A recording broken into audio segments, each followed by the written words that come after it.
7 milyong bata kada taon ang nakakaranas ng sexual na pang-aabuso sa Pilipinas. Sa mga biktima nito, 20% ang nasa edad 6 pababa. 30% ng pang-aabuso ay nangyayari sa loob ng tahanan. At nitong kasagsagan ng pandemya, tumaas ang bilang nito sa 42%.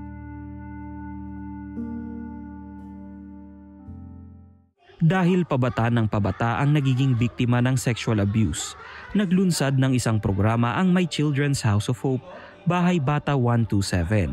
Sa pakikibahagi ng Operation Blessing at Orphans Promise, layunin ng Child Sexual Abuse Prevention Program na maabot ang mga komunidad at paaralan. We provide financial support at the same time technical assistance to My Children's House of Hope in conducting child sexual abuse prevention. Nakita ko yung kung paano nag-grow yung partnership with My Children's House of Hope. Kasi from the deaf ministry, nag-expand tayo in reaching the community at the same time yung mga schools. And we also trained local churches within Quezon City. They created the Philippine Network for Local Churches. And last year, we launched the No Secrets or Wag Magsikreto na comic book. Yung comic book was designed to help children na ma-prevent yung abuse kahit sa family nila. Tinuturo namin na ang bata ay mag-identify ng 5 trusted people para kung mag-fail sa una, may pangalawa siya. Nilalapit din namin ang bata sa Panginoon because siya ang number 1 na maaaring tumulong talaga sa kanya. Hopefully, ma-overcome niya and lead on to a new life.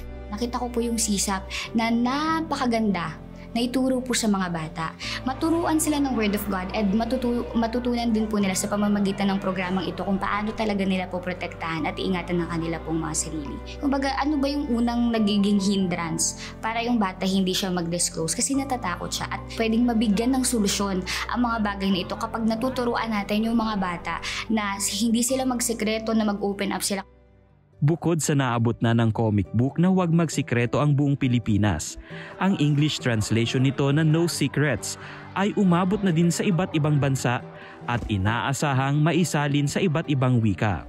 Sa pamamagitan nito, mas maraming mga bata ang matuturuan at masasaklolohan. Maging ang kanilang mga magulang at guardians ay mamumulat sa realidad ng child sexual abuse. Hindi lang po para sa akin yung pag-asa. Makapagbigay din po tayo ng pag-asa sa mga bata na tinuturuan po natin. Ang CSAP, hindi lang siya to give awareness, hindi lang siya to educate children. Ang CSAP po, kung titignan mo, pag-asa po yan ng mga bata.